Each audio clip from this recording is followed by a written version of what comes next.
you're in post for such a short time, but a really positive feeling from the players and the squad and the structure around you. So do you feel ready enough for the start of the season? Yeah, it's probably been a question that's been asked a few times now, and it's a fair question. Listen, we come in when we come in. We knew what we were coming into. We're going to get better as the season goes on. I'm sure we're going to have some bad days and some really, really good days. And I think the belief I have in the team that we currently got, and that's players and staff and as a club, I think we're gonna have a really good season. So yeah, of course, would we like a couple more weeks? Yes. However, really pleased with what's gone on so far, and we're really looking forward to getting the season going, because the only time we're going to improve is now playing back-to-back games. That's the only way we can improve our system and show them different solutions to different problems. So yeah, we're looking forward to it, and I think probably after Saturday we'll have an idea of where we sit currently, and then obviously we've got a few weeks of the window, so things in our league will change quite a lot in that period of time. And yeah, it is a short period of time, but you have had that full week's training ahead of Salford. How useful has that been for you guys? Yeah, really good. I mean, it's the key to everything is having training days, and obviously once the season starts, it's 2 games a week for probably 2-3 weeks, maybe 4 weeks. So training becomes a little bit less. We've had a really purposeful week. Again, the players have trained really, really well. So we feel like we're making progress every day at the moment.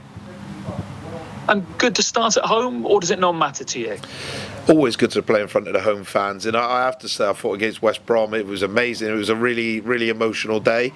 Yeah, it's really surreal to hear people chant your name, and I'm sure there'll be a few boos from time to time, but overall it was brilliant, and we want to play in front of the home fans. Yeah, it's good to play home or away, and ultimately it's about performing well, but to play in front of your own fans is the key. And like I said originally, like, bringing joy to them through football, who work so hard all week to come and follow their team, I think is key. So we hope to give them a performance Saturday that they're proud of.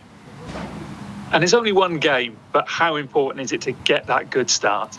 It'd be nice. Obviously, I understand the context of it was a rough second half of the season, and obviously been a strange pre-season. I understand. So I think, look, you want to win every game. We would lie if we said we don't want to win every single game. And it would be really good, because then it just stops certain questions. Like if we go a couple of weeks without a win, obviously then there's questions that just don't need to be asked, really. We're confident we're going to have a good season. We hope to win. We're going to try and win. If we don't, I'm pretty sure we're going to have a really good season this year anyway.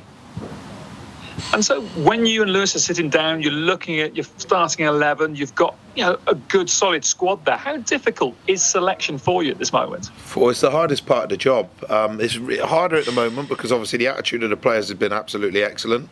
And we have a good squad. It's not a big squad, but we have a good squad. So yeah, it's the worst part of the job or one of the worst parts of the job is to tell people they're not playing. However, we don't want a huge squad. We want a smallish but competitive squad, and then they know they're only ever a game or two away. So while I understand players being disappointed not playing, and they should be because they should want to play, I do expect them to support each other, because we're going to need them all over a 52, 55 game season, depending on how well we go. And then I'd expect the same the other way. So yeah, tough in a couple of positions to pick a team and to leave one or two out, but they're going to get their chances, and then they need to make sure they take them. And at this stage of the season, before a ball's been kicked, it must be a bit trickier to scout out the opponents. But on the other side of that, I suppose it might make it easier for you to set out your manifesto. What does a David Horseman Forest Green Rovers team look like? This is the way we want to play. How does that sort of balance out for you, David? So the first thing is, again, a really good question. So there's a couple of things that are key. So I think the other night they already saw, the fans and people that were at the game saw a David Horseman team. So a lot of good things come out. Now, it was nowhere near perfect, but really, really good performance. What we'll do is we will, and Alfie, who's the head of analysts, he's been absolutely amazing, really good at his job. We've already watched him against Bolton, West Brom, on the weekend. I can't think who they played now. So we've watched them 3 times. Now it's pre-season, so we all play around a little bit. What you won't see with us is if we win 5 on the trot, there won't be dramatic changes. And if we lose 5 on the trot, there won't be, because how do you ever fix or improve I don't understand how you fix a problem or improve your system.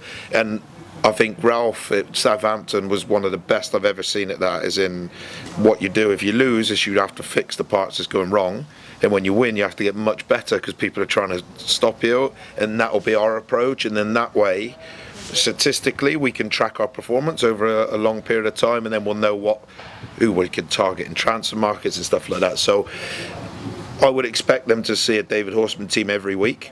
And if they don't, then it's my responsibility as nobody else's. But I'm confident with this group of players and staff that we'll be absolutely fine.